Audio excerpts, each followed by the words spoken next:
Chris Mackowski for Emerging Civil War. Happy Independence to you. In the words of my favorite president, John Adams, independence forever. Happy 4th of July.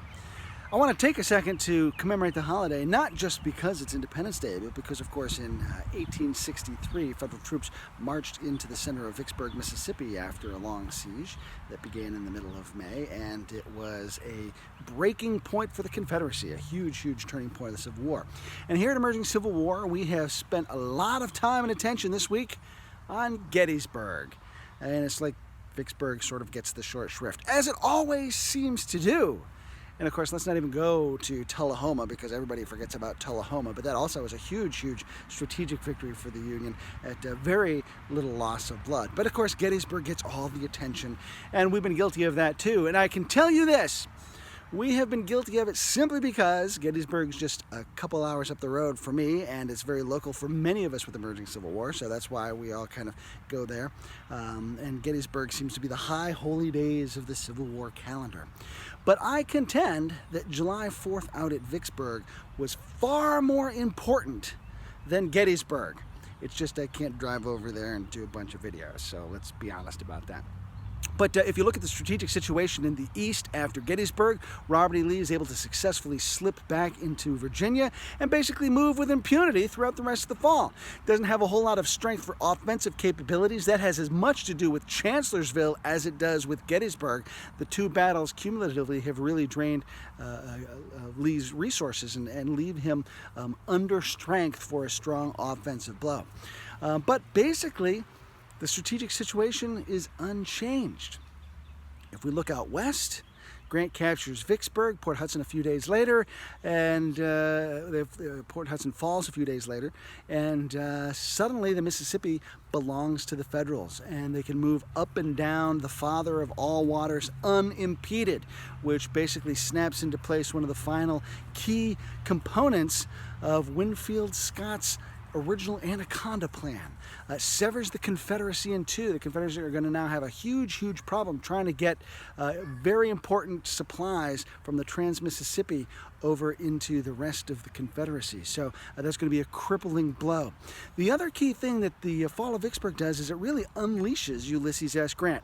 And we talk about this in our Turning Points of the Civil War book. Dan Davis has a great essay about Vicksburg as sort of the key that finally unleashes Grant, because it's really what lets Grant finally start to take advantage of Lincoln's personal attention. Up to this point, he's toiling under the thumb of Henry Halleck, who is as much an enemy to Grant as anybody on the southern side that Grant has to face, although Grant for a long time doesn't even realize that. Even after Grant's success at Vicksburg, Halleck tries to strip his men away so that Grant becomes a commander with no army, and Lincoln's finally like, wait, what are you doing? We need this guy.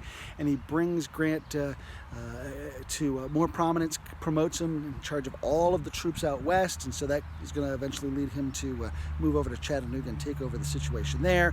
His success there is going to lead him to command of all Union armies in the spring of '64 when he's promoted to lieutenant general, and so Grant's ascension is assured because of Vicksburg, because Lincoln really then gives him that personal attention that Grant needs.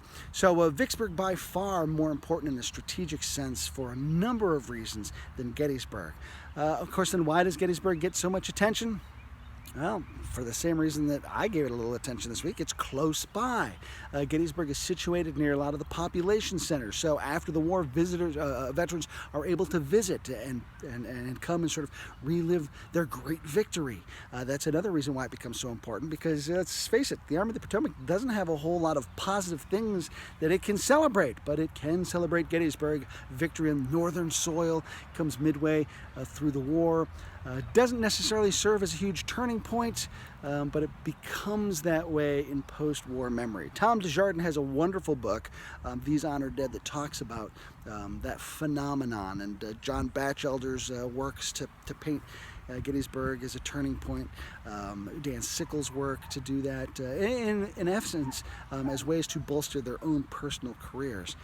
So really fascinating stuff. But let's face it, if you go to Gettysburg, it feels the way hallowed ground should feel, with all its monuments and memorials and markers and some iconic landscapes that all have capital letters like Peach Orchard, Devil's Den, Little Round Top. Who can resist such places because they really speak to our imagination?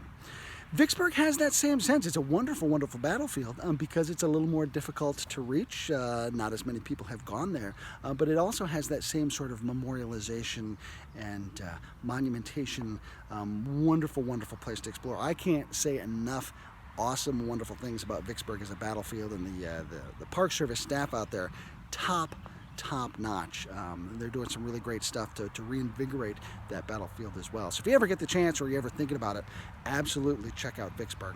Far more important to the overall war effort, equally wonderful battlefield to visit as Gettysburg is, and of course, because it happens on the 4th of July, it also then has sort of this iconic status as well.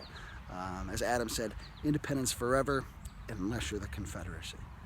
I'm Chris Mackowski for Emerging Civil War.